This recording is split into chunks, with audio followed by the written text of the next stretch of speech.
Hey, welcome. It's a video lesson. You'll need this. This is your packet that I handed to you at Meet Your Night. So grab this. See, I even put my name on my over there. Yep, Strickler video notes. Grab this.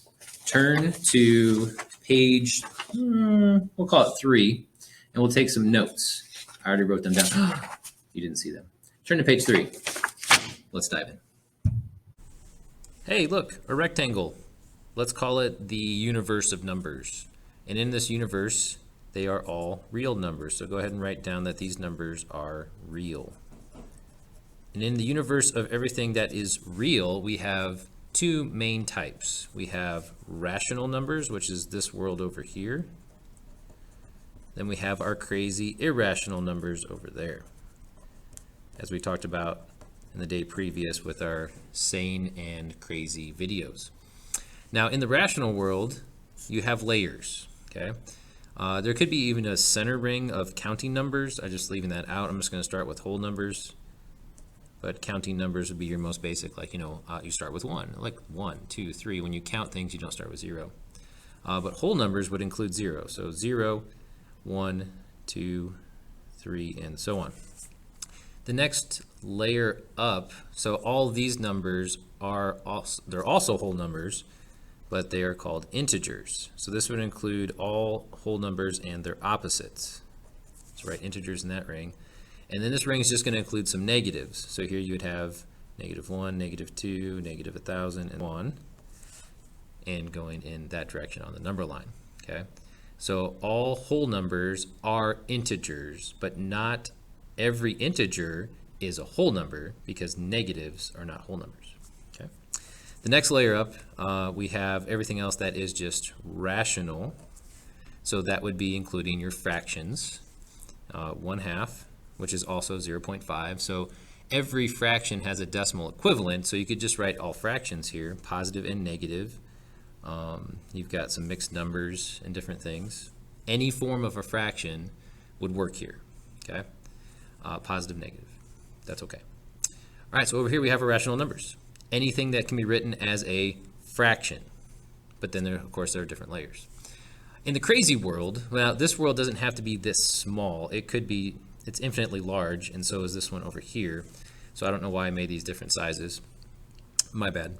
But here we have crazy numbers that cannot be written in fraction form. For instance, pi. If you take a circle's circumference and you divide by its diameter, you get 3.141592 and so on, and that is a crazy number that never stops, never repeats in a group. Okay. Also, we have any square root of a non-perfect square. So 11 is not a perfect square.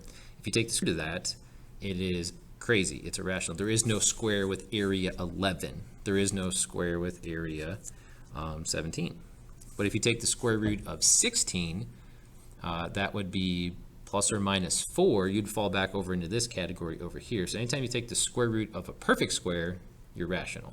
Square root of a non-perfect square, you're crazy. You're over here in the irrational world. Okay. There's other things here, like you got the golden ratio, sigma.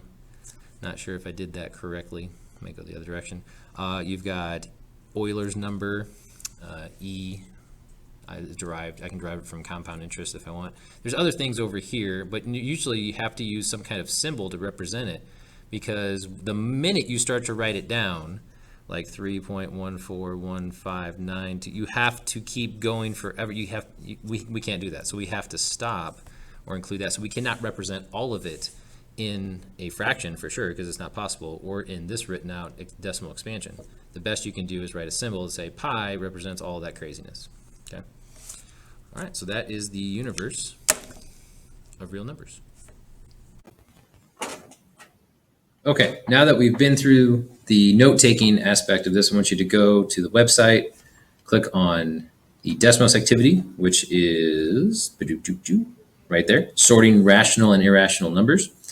Click on that, and it takes you to here. And I'm just going to walk you through the first part so that you have some idea of how to handle this. So I got to this in the video. I just need you to see it now. So go ahead and go to the next screen. And anytime that I give you an activity where you're sorting and it just comes in like this with this mess of stuff, you want to start to organize it. So I see these 3 tabs: always true, sometimes true, and never true. And see, when I snap there, these other ones kind of like locked in. That was not on purpose. I was just trying to get these organized. So I'm going to fan these out.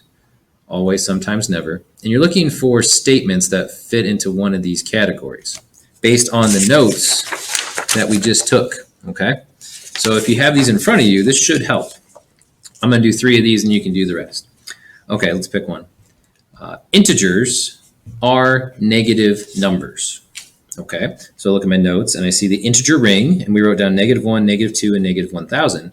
So yeah, integers are negative numbers sometimes, but remember, integers also include all the whole numbers too. So they're not always negative. So you can't put it in the always category. You'd put it in the sometimes category. Okay, see how it just kind of locks together? It's kind of cool. All right, let's pick another one. I choose, what's this one back here hiding? Pi is a rational number. Well, I put pi in the irrational, IRR category, so it's definitely not rational. It's never rational. That's an easy one. Never. Never. Never. Okay, last one. Let's see. Which one should I pick now? Can I find one that's always true? That'd be nice, right, to have a sample of one of each. Always true. I see one there. Now let's go ahead and pick this one. Just, I don't know if this is always true. I have to read it, but I see that natural number thing. The square root of a natural number is irrational. Well, natural numbers are like whole numbers, okay? 0, 1, 2, 3, and so on. So don't be too confused by natural number there. Just deal with it, but that's not the one I want to use. Ooh, what do we have here? Rational numbers can be written in the form a over b, where a and b are integers and b cannot be 0. See, that does not equal 0, cannot be 0. So I think that's always true, right? Rational numbers always can be written in fraction form, a over b, where a and b, those two numbers, they have to be integers. They can't be like a decimal. That'd be a decimal fraction hybrid, and we don't do that. And b can't be 0, because if you divide by 0, the universe explodes. I like this one to be always true. So I'm going to throw it right there. Okay, fair warning. Most students that do this activity do not get the rest of these correct. Hardly ever. A lot of people miss them, and that's okay. I want you to sort these remaining few into the categories, and then we'll talk about the results next class to see how it goes. That's how this works. You have some more slides, though. And I just want you to go through those with an agree or disagree. It's kind of nice just to make a claim. Okay, this is what Marcelo thinks. Do you agree with what Marcelo's laid out there? Write a statement that is sometimes true. A mathematical statement would be nice. Use real numbers, rational numbers, irrational in your statement. That's preferred. And before you work on this screen, you'll need to submit an answer to screen 4. Okay, so now we're doing like a true false based off that. And you can share it with the class. Don't be afraid to share stuff with the class. They're going to see, some people will see your work. Usually it shows like 3 student examples. Okay. And then on the last screen, again, another agree or disagree. It's a good activity to get us started. I just want you to understand the universe of numbers. Okay. Good luck. Finish this. And then make sure you go back to the website and you've done your 10 minutes of IXL and play the Kahoot, because why not? Have some fun. All right. I'll see you.